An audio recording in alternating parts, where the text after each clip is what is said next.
views and opinions expressed in this podcast are those of the host and guests and do not necessarily reflect those of the producers, network, or sponsors. Listener discretion is advised. Okay. Ano yung topic natin? Philippine resignation after 13th month pay. Oh, so article yan. Nakita ko yung article na yan. And then I read about it. Mm-hmm. And then, I don't want to go through the article, pero ang gusto ko sana, based on what we've experienced in the past decade, is that, bakit ganun? Pag pa-ber months na at pa-December, kaliwaan na ang 13th month. Pag sinabi ko kaliwaan, pag bibigay na yung 13th month, kaliwaan yung resignation letter. Parang give and take. Give and take, oh. Akin na yung ito yung resignation letter, akin na yung 13th month. Kaliwaan. I don't know ano yung iniisip ng mga tao. For example, Christmas na. Pag nakuha ko na yung 13th month ko at yung Christmas bonus ko, aalis na ako, resign na ako. I don't get that type of mentality. Why does it work? Diba? Kasi next year, if you think about it, may disadvantage yan. Next year, wala ka ng trabaho. Yeah. Diba? Mag-enjoy ka ngayon, 13th month ka, enjoy, celebrate Christmas, holidays and everything. Pero by the time January comes after New Year, umiiyak ka na. Wala ka ng pera eh. Wala ka ng trabaho. And then, mag-apply sila ng trabaho. And then, kailan sila mga ang dami mong kasabay. Yeah. So, what's gonna happen? So, ano mangyari? Ulam. So, pag sumabay na yung mga tao na walang trabaho, nag-a-apply na for a new job, matatagalan. So, iba na they would probably get a job by end of January or Feb.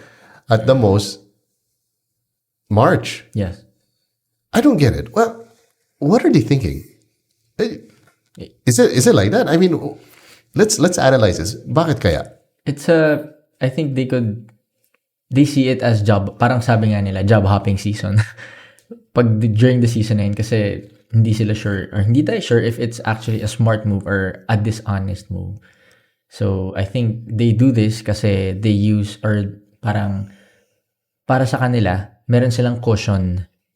Okay. So, once they resign, they have this cushion na parang, okay, they could find better or a different kind of job opportunity, or at the same time, alam mo yun, there's a difference na. So, it could be their loyalty versus their interest na rin, yung interests ng mga employee na yun. What would they actually want between those two? And, so yeah, madaming factors why this happens. What I would understand if you were like a skilled, high-level type of corporate guy. Okay? But a lot, sa dami nagre-resign, most of them are from the, I would say, minimum wage level. Imagine minimum wage ka na, tapos at the end of the year, magre-resign ka. Grabe. Diba? Why? Right? Minimum wagers are great because they're the ones that help our economy grow. They're the ones that give our population a chance, to earn, to get an income, and to get benefits, right? Hindi na kinakaltasan ng tax, okay? They get benefits. They also get, the working population in the minimum wage level is the biggest population of all. More than corporate, more than government employees. Basta ang dami nila. But what I don't understand is that, magtatrabaho ako for less than a year, let's say, sabihin natin 9 months, and then mag-resign. What has embedded in their minds na, enjoy na tayo ngayon, tsaka na natin pag-iisipan? I mean, wala ka naman savings, number one. Puro gastos. Ano ba yung tumatatak dun sa utak nila? Like me, I don't get it.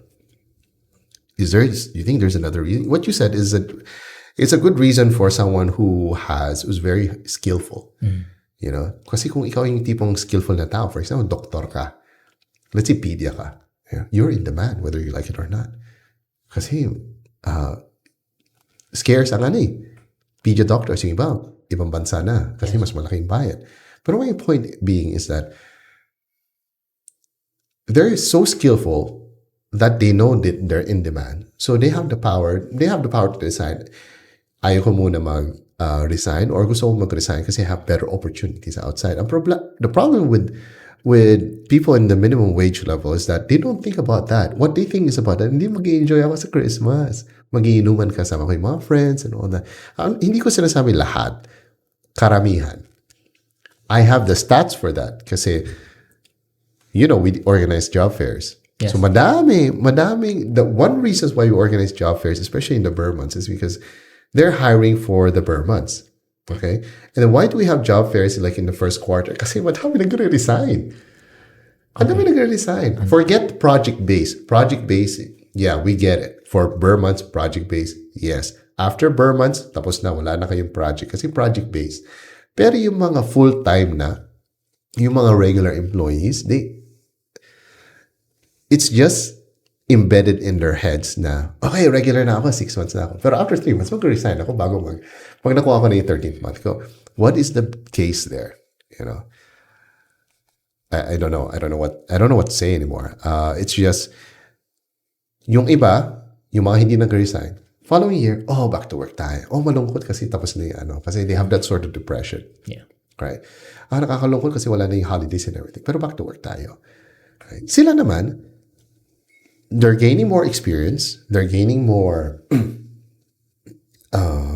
They're gaining their records in how long. Yung record of tenure nila. Yeah. So, if they let go, or if they collect all that experience and that record na, tumagal to ng 2 years, tumagal to ng 3 years, 5 years. For sure, they have better opportunities after. Did you know if someone works for, let's say, 2 years straight, for example, minimum wage, 2 years straight, okay? Nag-apply sila ng BISOR, supervisor. Yeah. Mako-consider sila, 2 years tumagal. Nice, perfect attendance. And talagang high performer. Pag nag-apply yan, or pag may opening within that department, mako-consider sila. It's just not everyone does that. I don't know why. Imagine kung 5 years. I know someone na 5 years, he went up the ranks. And now, he works in head office na. So, medyo malaking jump after 5 years. I don't know. That one, he's okay with delayed gratification kasi he nagpursige siya. He waited 5 years and he grew from that. Yeah. 5 years from now, he's now a manager. Diba? From where he started, I think na 5 times kung ano yung minimum rate at that time. Yeah. Times 5. So kaya, masaya na siya. Ano na siya? Manager. I don't know what department. Basta manager level. So, what are... Do you have other thoughts about it? I'm really curious as to what are the stats for this resignation or for the first quarter. Gaano karami yung mga nag-resign or what? For this kind of, Let's have a look. Okay, so there's a survey that was conducted in August 2024. Well, this covered 263 respondents from our country, but kumbaga, these stats are they're not accurate. Okay, but they're major stats. Okay, ang nakalagay sa report, and I think this is still not accurate, but it shows that at a certain sector, nakalagay, the report found that 65% of employees believe that employers should help employees save for retirement and long-term needs. Sorry, wrong stats. Okay, so here, I'll read this, okay? According to the 2025 Human Capital Employees Sentiment Study by global risk management insurance brokerage firm Aon, 64% of survey respondents from the Philippines said they were either in the process of moving to another employer or might seek new employment in the next 12 months. The survey was conducted August 2024 and covered 263 respondents from the country. Okay, stats that I just read is really not, hindi siya pang buong Pinas, okay? Hindi rin siya pang buong Manila. It's a certain sector. The study was in a certain area, a certain sector. Na they did a study. I mean, it's 263 respondents. that's not enough. That is not enough data, but all I'm saying is that out of that small sector, imagine, and I don't believe this was based on, I think this was based on corporate to eh. Not everyone we talk to in the minimum level says, I'm in the process to moving to another employer. Hindi. That's very low percentage. What about seek new employment in the next 12 months? They're always seeking new employment in the next 12 months. Kasi they don't want to stick to their jobs. Diba? Ano yung masama kung nag-stay ka, kailangan mo bang resign bago mag-Christmas? What if hindi ka nag-resign? Diba? Next year, may trabaho ka pa. Yes. Right? Give it another year, diba? Pwede ka mag-apply as bisor. Give it another 3 to 4 years, pwede ka mag-apply as assistant manager, and then eventually operations and what so. So I'm trying to figure out, what is it that makes everyone, is it our culture? Is it because, dapat kasama ko yung pamilya ko pag Christmas and New Year's Eve? Tama ba? Ganun ba yung culture natin? Ganun, no? At some point, there were questions at some point na rin. Kasi there's this trend about this work culture in the Philippines na once na you're in that point in your life, na you're in that quarter, that's what you do. You leave.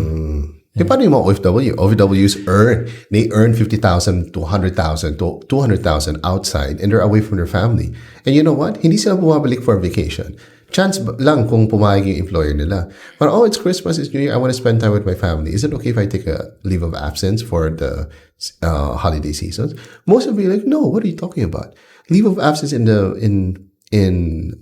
peak season is not doable kasi number one, that's the most where you get sales. Yes. Hotels, malls, production, and daming activity. It's in demand. Yeah. Right?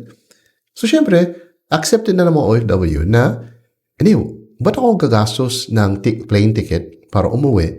Yung pang plane ticket, papadala ko na lang sa mga anak ko, mga family ko, panggastos nila. Diba? Kesa na gagastos na to spend family. Is it fair? Sure, nothing is fair. Yeah.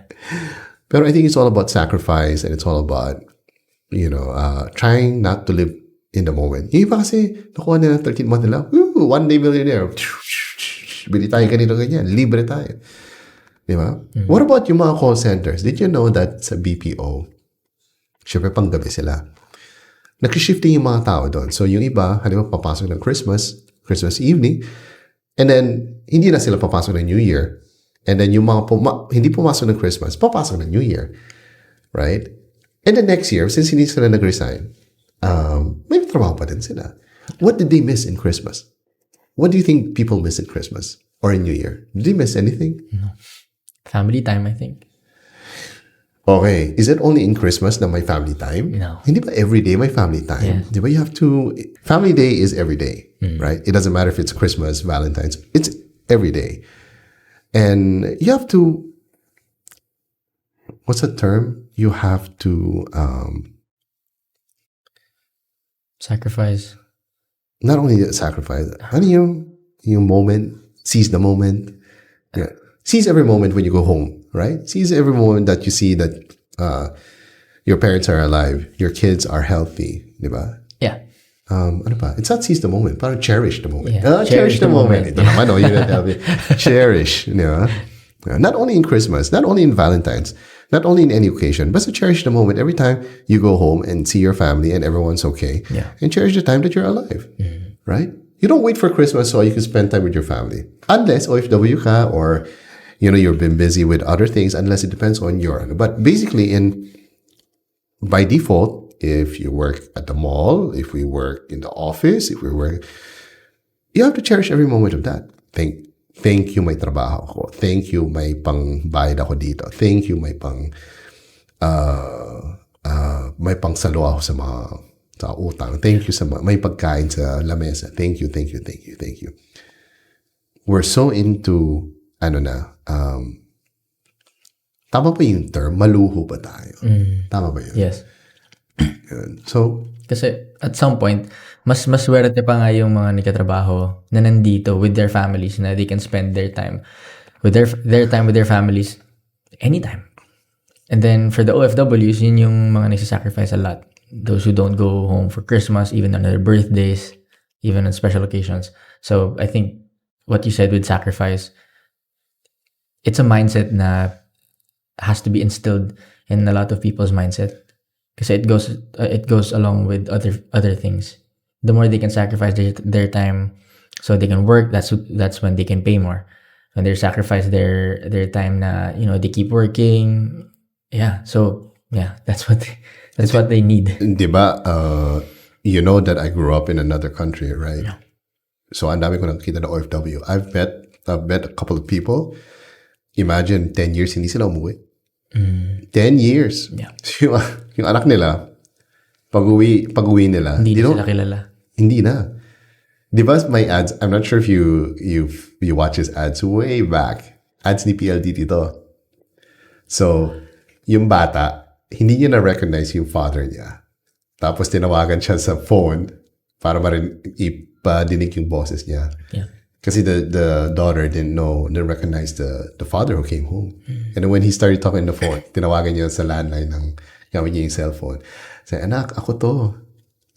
Wow. That's the sacrifice that Very touching. they were trying to portray in PLDT's Commercial. commercial. This is way back nung pa din yung mga landline. pa. Yeah. So sa akin, Skype season. ngayon hindi na, wala na Skype. Skype is gonna close down. Did you know? No. Skype? Wala na. Microsoft had an announcement. Shut down Skype. Oh, okay. Yeah. Yeah, it's not earning them any profits or anything like that. But I don't want to get into that. So, yan. So, mga nagre-resign. So, kung may bala kayo mag-resign, wag na kayo mag-resign. Unless, hindi na kayo masaya sa work nyo. Pero kung magre-resign lang kayo dahil sa Christmas, bago isip na kayo, magugutom talaga kayo. And, yun, mawawalan kayo ng trabaho next year. It doesn't look good in your resume. Exactly. Ikaw ba, business owner, hahire mo yung tao na every 7, Wala 8 pang months. isang taon. Wala pang isang taon. Siyempre, hindi ka ma-hire nun. Yeah. Ang daming ganun. So, syempre, yung iba, parang, ang hirap ng maghanap ng trabaho. Yan ang problem. Irereklamo nila pag no choice na sila. Ay, shit, wala na akong trabaho. Cause and effect.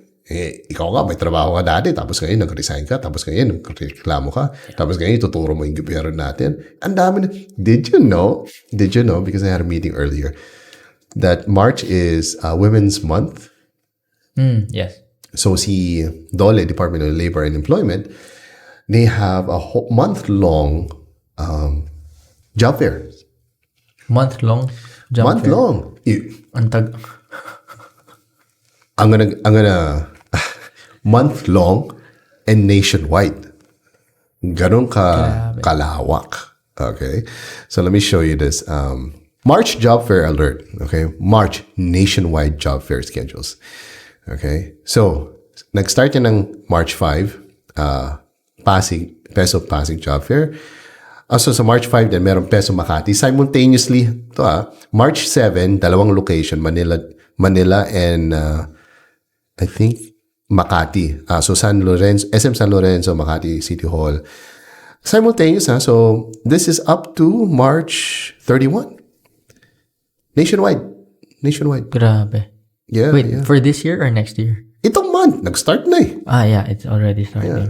So guys, at the time that we recorded this podcast, it's this month. So it's March nationwide job fair schedule, organized by Department of Labor and Employment. DOLE ha, hindi Dole Pineapple ha. DOLE.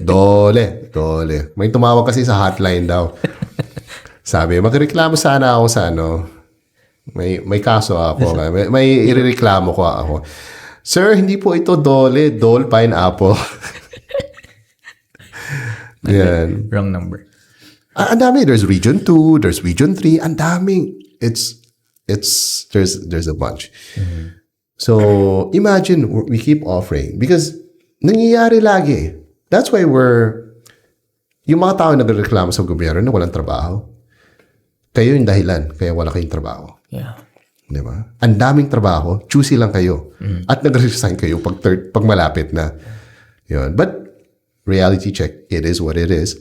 So, we can't change everyone's mindset. Ang sasabihin ko lang, advice ko sa inyo, kung may trabaho kayo, okay, at palapit na ang Burmans, alam ko malayo pa yung Burmans, pero pag palapit na, huwag niyo isipin yung immediate satisfaction, right? Always invest in delayed satisfaction. Ibig sabihin, work. Sa dulo, enjoy mo. Yeah. Di ba? Delayed gratification din yan at some point. That works. That has a bigger reward. Kasi yung instant gratification, resign ako ngayon kasi mag-Christmas shopping ako. Pag nag-Christmas shopping ka na, wala na. Ubus na pera mo. Diba? Yeah. And then it's bad record sa CV mo, bad record sa career growth mo. Diba? And wala. You're never gonna, hindi kayo aasenso. Diba? Pipila na kayo sa, ayaw ko na banggitin. Papash pa tayo dyan. Tsaka na natin pag-usapan yan. Yan. Ibang topic na yun. Yeah. Basta yung department nagsisimula sa DS. Yun. Isa lang yun. Yun. Yeah, so don't resign. Okay? Sa tingin nyo, ano yung mga ibang, let's ask our listeners and let's mag-comment kayo, ba't kayo nag-resign? Siga, dahil sa luho, dahil sa inuman, dahil sa spend time with the family, or dahil lang trip nyo lang? Diba? Ano ba yung trip nyo ngayon? Mag-apply sa iba? Sana! Actually, sana. Kasi pag ang tao, pag nag-apply sa iba, ibig sabihin, baka may magandang offer. Yeah. Sana ganun. Pero iba, hindi. Magbabaksyon ako. Shit. Leave the rate na ng resignation. Okay. To end this topic, 13th month, resignation, kaliwaan.